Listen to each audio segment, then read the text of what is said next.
Welcome to the Teligent IP training series. My name is Seth, and today we're going to be talking about the Broadsoft admin portal. In order to get to the Broadsoft admin portal for Teligent IP, the URL you need to go to is portal.epitome.net. Once you get here, you'll see a login screen. Typically, your admin is a user ID that's been given to you by the implementation team at Teligent IP. I know mine, and I'm going to log in right now.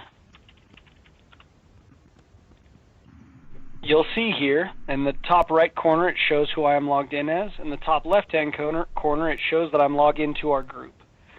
From this location we've got a couple things we can do. We can click here on users and we can find a specific user. Here you can see my specific user, and if I click on this user, I've got access to specifically make changes to this user in this portal. We have another video where we talk about changes to the user can make on their own level, and an admin can make all of those changes. So please look for that Broadsoft user training on our YouTube page. If I click back on group here, it will take me back out to the main page, and you'll see that I'm no longer in that users group. With administrators, one of the things we want to focus on is this is the location here, administrators, where you can add other administrators to the system. We can also change the access each of those administrators has. If you need more or less access for some of those users, please contact support and we can make those changes. Here under resources, we also have the ability to see things like device profiles and endpoints. Those are things that you'll want to contact support and they can help you with on those. If I click on services here, I can see that I've got the ability to look at auto attendance and hunt groups. We're going to start here with hunt groups. If I click on hunt groups, you can see the list of hunt groups that I have here currently set up in this group. If I click on this particular hunt group, I can get into more details of what that hunt group does and how it's set up. You'll notice here my hierarchy has changed. I'm now in hunt groups and it shows me the specific hunt group that I'm looking at. If I click on profile, I can see what that hunt group does. I can see the time zone that hunt group is set on. I can see how that hunt group policy ring is set up. I can see where the calls are forwarding to if there's a specific amount of time set that those calls don't get answered, as well as I can see the members of that hunt group down here. I can add other hunt group users by searching for their name here and having them pop up on the left-hand side. You'll see here I can add myself to this hunt group.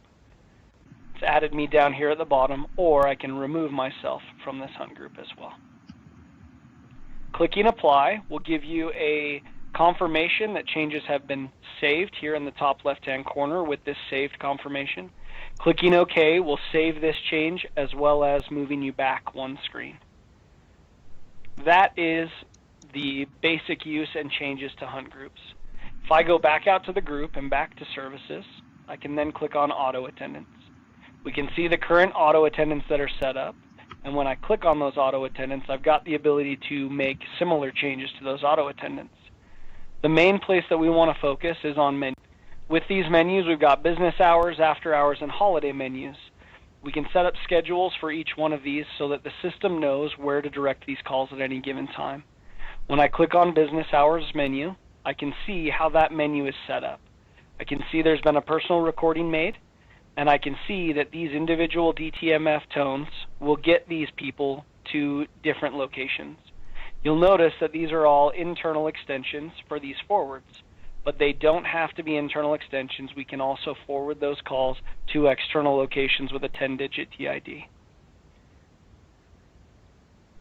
Those are the basic functions that an administrator will need on the group. If you need more information than that, please contact support, as there are many options here in the admin portal. Thanks for watching this training. If you have any questions, please don't hesitate to contact us or leave a comment below. Thanks.